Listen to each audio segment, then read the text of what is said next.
Hey, this is John from Distress Mullen. We're at the Infinity Shop in Dana Point, California, and we're here with Steve. And we're here with Steve Boehne. Tell me, you've been really busy doing deck pads, cutthroats. What's been going on? Well, yeah, people started ordering boards a couple of months before the battle. But the shaping machine is backed up, the glass shops are backed up, and so we just barely get all these boards done. And then at the last minute, we're getting them from the glass shop, we're putting the deck pads on. Guys get their board that night and they're in the water on it. It's pretty fun. What's the most time-consuming thing of that whole process in the last couple of days? Well, the glassing, of course, that involves maybe 10 different guys who are sanders and glossers and painters and everything. That's the most time. It takes me, if I use the shaping machine, which I pretty much do now, it takes me about 2 hours to sand one out, And so I've been doing, every day this summer I did 2 race boards a day, in addition to surfboards and stand-up surfboards. And what's the trend right now with the nose? I know you've gone through a number of different nose styles. What's going on now mostly? Well, we still do the different noses, and my opinion is that doesn't really make any difference. It's just what you like. But the boards have just been getting narrower and narrower, and as they do that, we work on making the bottom more stable. And as they get narrower, the board becomes more pointed, so you don't have to make, it's okay if the water flows out around the board now because it's so narrow, so you don't have to put as much V in the nose, so you make it flatter forward, which makes the whole board more stable for a given narrower width.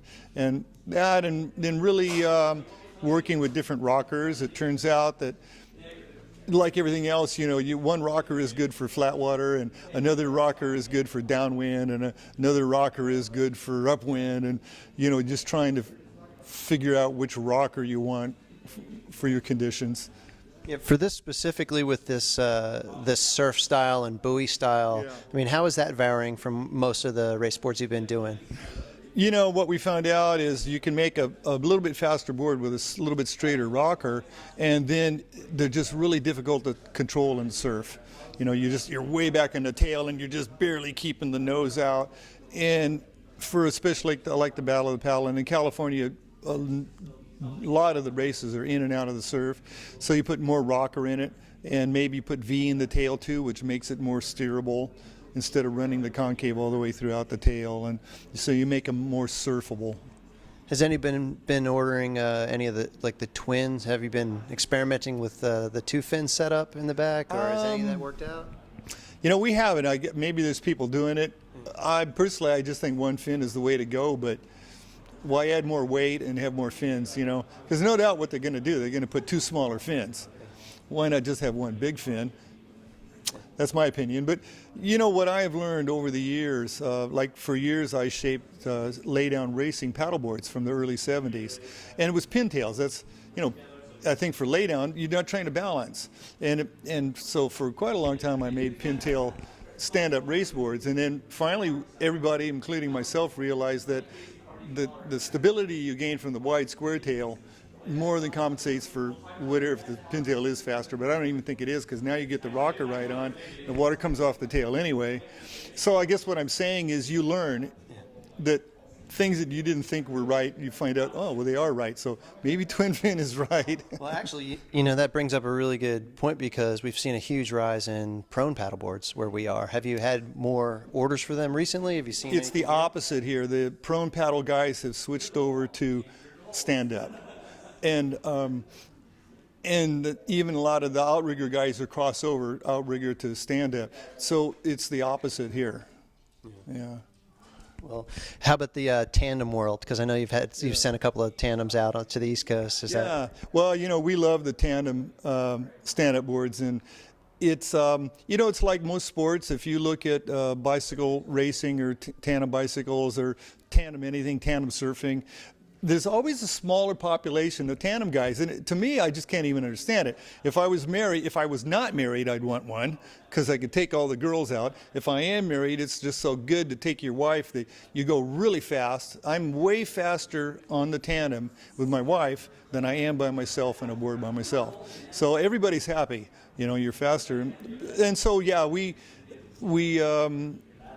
I make a few, maybe half dozen tandem boards a year, and I'm amazed it's not more, really.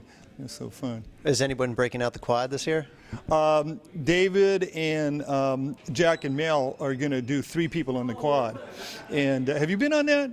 Haven't. You got to do it. Well, you know, I made a tandem for my wife and I, and we loved it. And I found out that we could fit one more person on there. This other friend of Barry's, my wife, and so we're paddling 3, and this is fun. We're going even faster. I said, you know, I got to make a board for 4, so her husband can come too.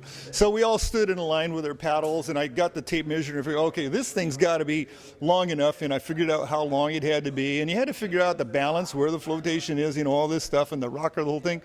And I had my adding machine, my calculator, and I figured the whole thing out, and I hit it right on. It was just perfect. Everything's perfect, and it is so much fun. We use it 3 days a week. Everybody loves it.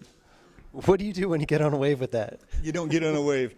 We do runners on downwinds, but when we have surfed it, and it's pretty much a nightmare. You gotta, matter of fact, what we do is about once a month when the surf is flat, we paddle from Dana Point down to San Clemente Pier, and we have to go in through the surf. When we get there, I leave my car down there the night before, and then we all go out for breakfast on the pier. So we have to come in through the surf, and it's a pretty wild ride, especially if the waves are shoulder high.